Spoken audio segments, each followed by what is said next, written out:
So today I'm starting, or last night actually, a 3-day fast. So 72-hour fast, which I've never done before. Longest I've ever done was 24 hours, and not really intentionally, just kind of the way it worked out.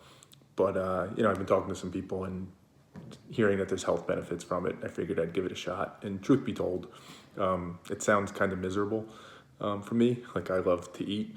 So that was intriguing to me. Something that's good for me, but going to be miserable and kind of painful. So something that I wanted to try out and test. But so today's the first morning, right? Last I ate was 11 p.m. last night. It's about 10 a.m. this morning. What I noticed already and had some interesting insights from, at least preliminarily, is that as of maybe 7:30 this morning, 8 a.m., I was hungry. I felt like a deep need to eat. And the funny thing is, I usually don't even eat in that time or, in the morning that much, but I felt it, right? Like I felt like a hunger pain in my stomach and I felt it. And, my first initial kind of instinctual thought was like, this is going to be impossible. Like there's no way I'm starving right now. Like I'm hungry. And that's interesting, right? Because two things from that. It's always two things.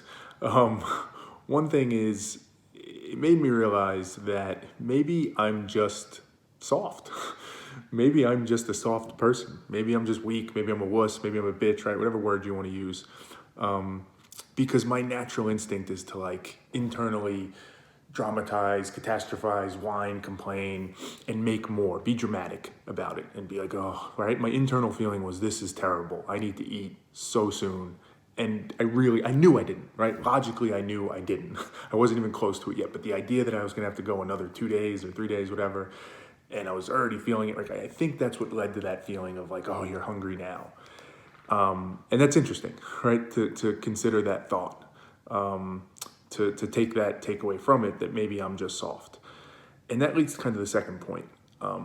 That's something that inherently in me, I think I am insecure about and would naturally run away from as kind of an inconvenient truth. I wouldn't even want to entertain it. In my terms, my subconscious would not even allow me to consider that. It would spin a narrative, figure out a reason to believe, like, no, you're not soft. Don't even consider that. That can't be true. Even in that moment, right? You can imagine me finding some cognitive out to say, well, I'm going to go work out, so I need to eat. Or, I eat pretty healthy, so this fast is kind of stupid, right? Finding some reason to tear it down and say that's not something that I need to do to cover up the fact that I might just be a little bit soft. And that's a key principle for me.